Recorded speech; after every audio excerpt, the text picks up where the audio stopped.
Mr. Political, it's always an honor and pleasure to have you back. We're always interested to hear what you have to say. Circulating recently, and it has been for a while, the subject of domestic violence. But now domestic violence has increased 40%. And I say that loosely because, as we discussed earlier, it may quite sure be much more than that.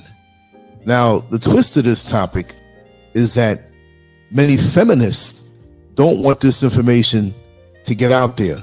So I thank you for helping to break this out there, and I'm just glad to be here to let you flow and break it down for us. Give it to us, Mr. Political.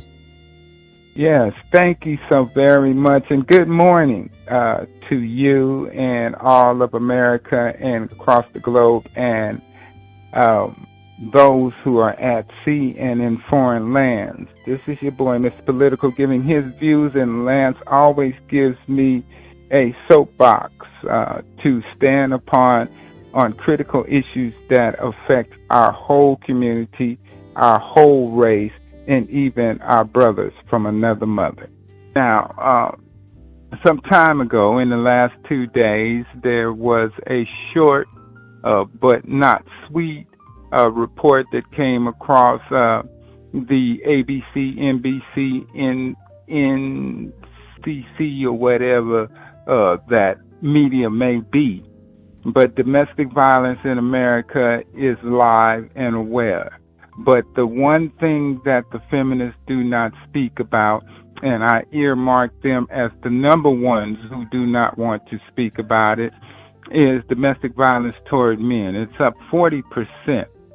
Now, why is it that it's up 40% when we know that we're in the midst of an election and plus and minus do count to the truth? That's what I said. Plus and minus does count toward the truth.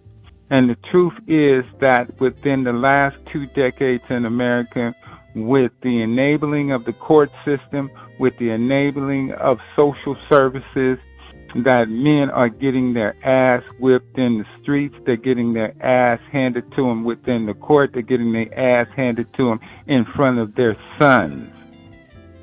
At the same time, the talking point of that only women are being abused is truly a lie.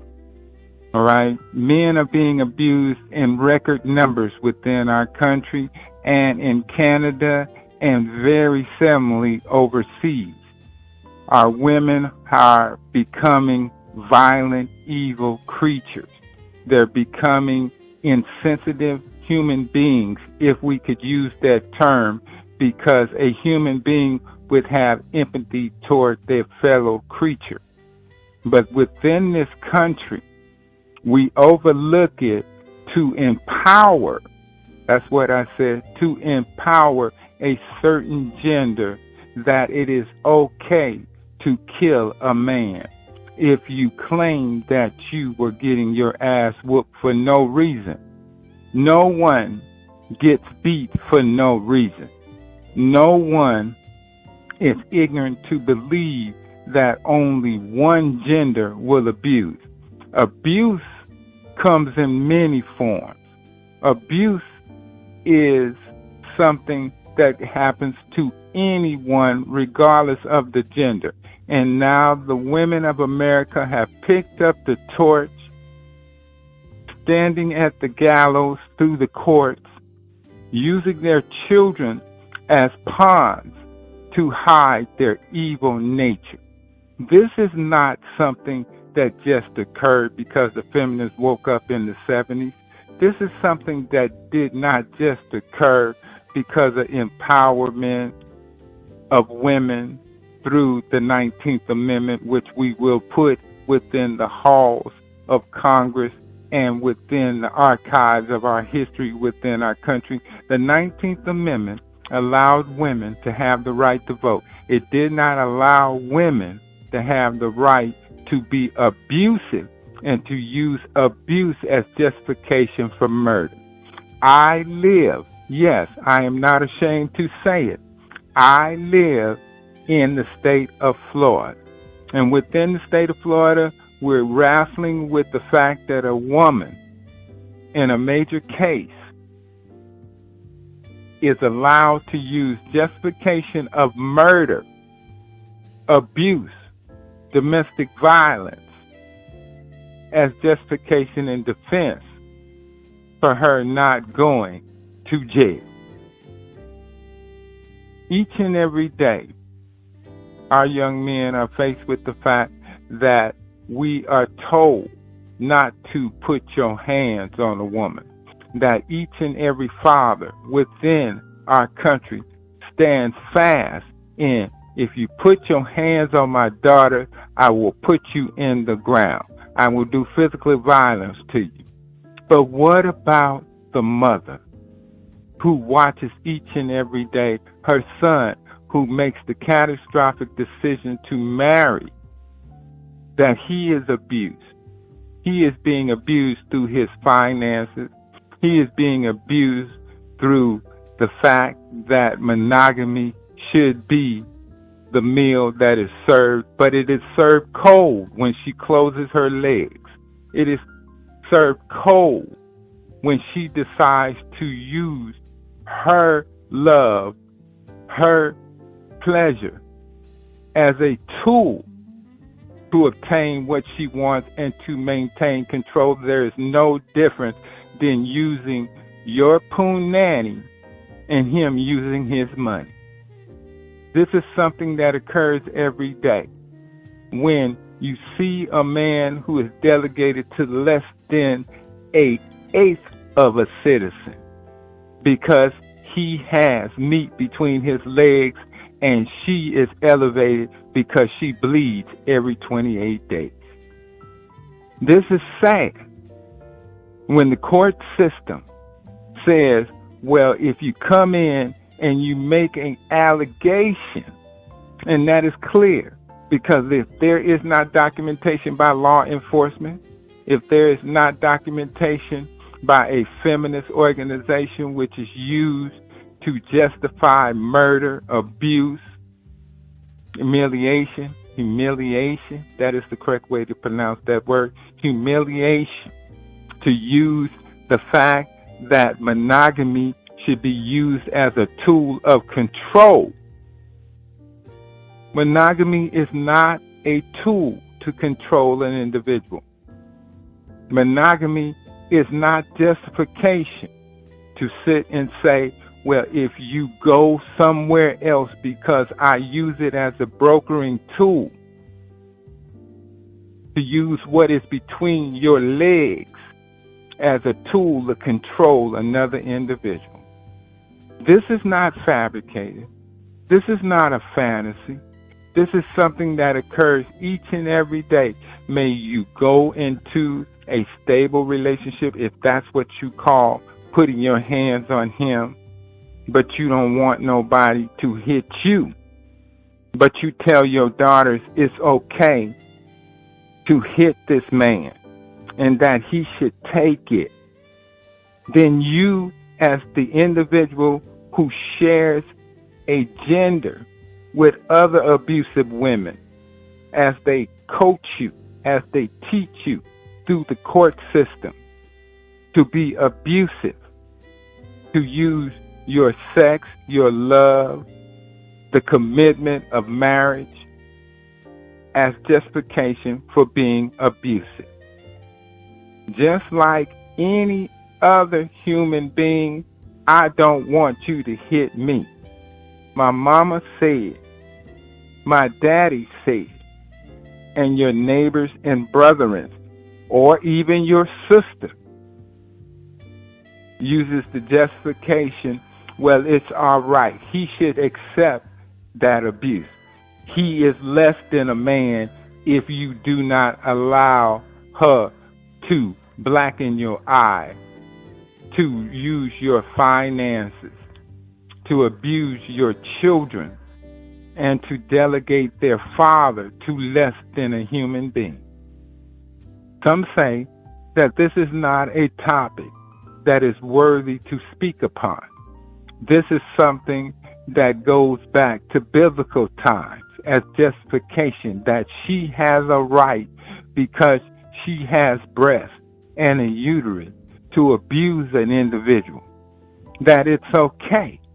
But the sad thing is that somewhere in your mind, you know that you have a brother, a father, an uncle, even a best friend. Yes, men can be friends with women, and other women who claim that they are friends with men have watched women abuse men to tear up their automobiles, to do bodily harm to them, to take their children away under lies that she will provoke him and push him and humiliate him and to downgrade him to the point that he is so frustrated with society's standards of being a male of acceptance of physical abuse.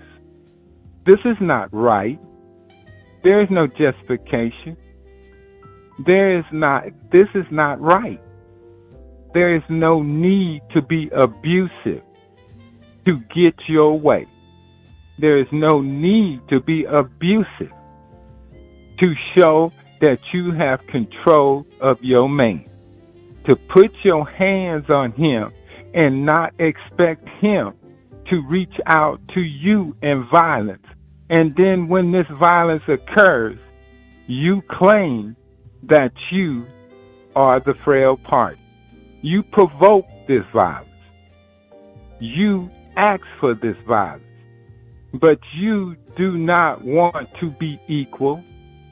You want to be an oppressor.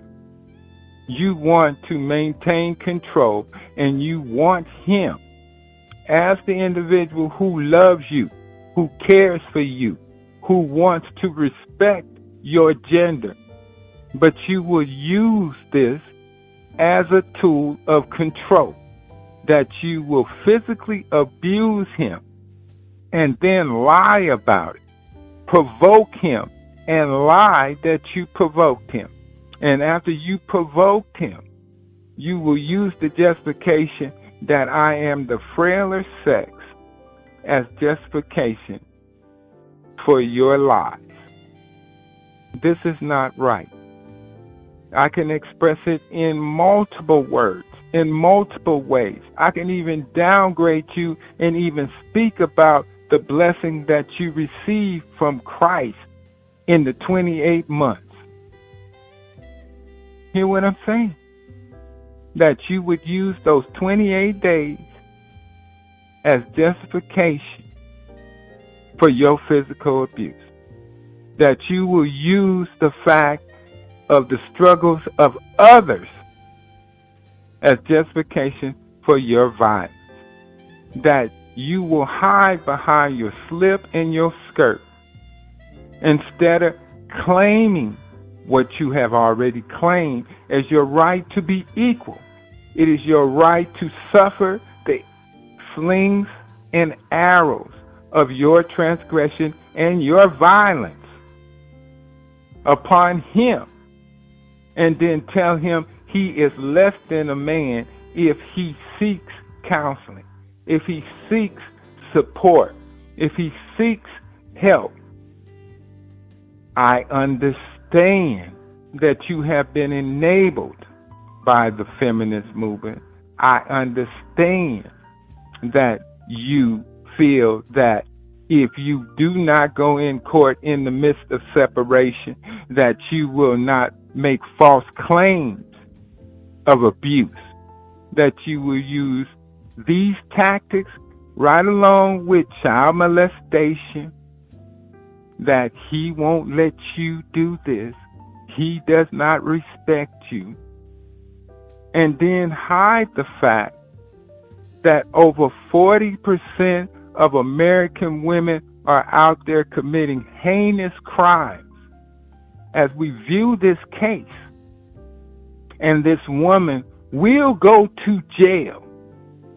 That's why she was unable to obtain a lawyer. That's why the judge would not allow her to plead madness. that she just had a bad period that day, or she was emotionally unstable because of her claims of what he did, but it was not documented by law enforcement and social services. That is no longer the platform or the soapbox that you can stand upon in a sexually biased court system, in a sexually biased social service, sexually biased among your sisters, and as it is used as justification for murder within this court, within this case, that will no longer stand. I ask my brother, there is no shame. You are a human being. You are a living, breathing creature who has the right of protection.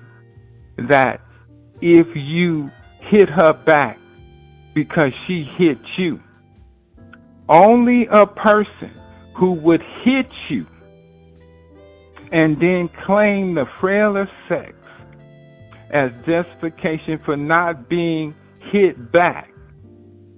The old saying is, don't start no shit, there will be no shit. Those days are over. As you have the right to vote, you have the right to obtain property, you have the right to your children, you don't have the right to be violent and claim that you are the victim when you know that you commit as much violence, and your violence comes in emotional distress to the man, financial distress to the man, even to the point that you will abuse him and threaten to take away his children. So you will have the right to be abusive. Those days are over. And any man who views you as the frailer sex, willingly knowing that you are committing as many heinous crimes as men, and the social services who are sexually biased and discriminating against men, and not come and say that more women are committing these crimes. More women should be held accountable for the crimes. So my brothers, and even my brother by another mother, and even Lupe, brother by another mother, you have the right of self-defense. You have the right of self-protection. I ask you to come together and show as men your displeasure with a thumbs up, because we need to have this conversation. We need to show those individuals who hide behind 28 days in their skirts as justification for their violent, ignorant ways, and do not, will not, and have continuously for 2 decades within our court systems and within our society say it's all right to abuse that man. It's all right to abuse that man in front of his son, so we can send a message that we are in control, that we are unwilling to share humanity standards, that keep your damn hands to your damn self. I have daughters, and my daughters will hear this. And I have told my daughters, Kira and Lilith, that if that man hits you, and I find out that you have hit him first, and he lashed out in his anger and his hurt, no different than you, that if they have put their hands upon that man and then seek some sense of empathy because he put a mark upon you, do not look for your father to come to your rescue, because you're not the frail sex, that you were never taught and you were never persuaded to put your hands on a man in violence and then claim the frailer sex and not expect him to put his hands on you in violence. It has always been, and it will continue to be. Violence begets violence. And as I close in this short, and yes, we could speak about it in many ways, in women who have took men's assets and their children and have left them abused and have put them out of their homes and made them homeless, and as they seek some sense of support because of this abuse, that they are denied the equal protections that the Domestic Violence Act of the United States have warranted that all individuals, all human beings who breathe, who believe, and who want equal protection should not be protected based upon their gender. Then these same women, and even my daughters who may even tiptoe around the door of feminism, truly believe that the chickens will come home to roost. That one day that you will be found out to be the evil, heinous, 28-day coveted individual who is less than a human being, who hides behind her skirt and uses her gender as justification for violence, that chicken will come home to roost. And as all Americans know, and that we have been promised, that there are two chickens in that pot. This is your boy, Mr. Political, asking you to show your manhood by giving a thumbs up and saying, no more, no mas. No more, no mas.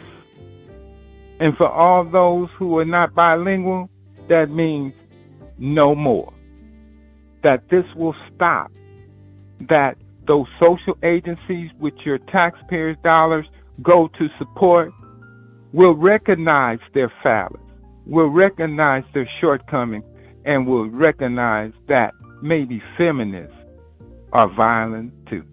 This is your boy, Mr. Political, as I drink my coffee and share this precious moment with Lance, in the discovery and the awakeness that all human beings have a right to not be confronted by violence, may it be from a man, and primarily by NBC, ABC, and the Fool Channel, that everyone deserves the right to not be abused. And I am out.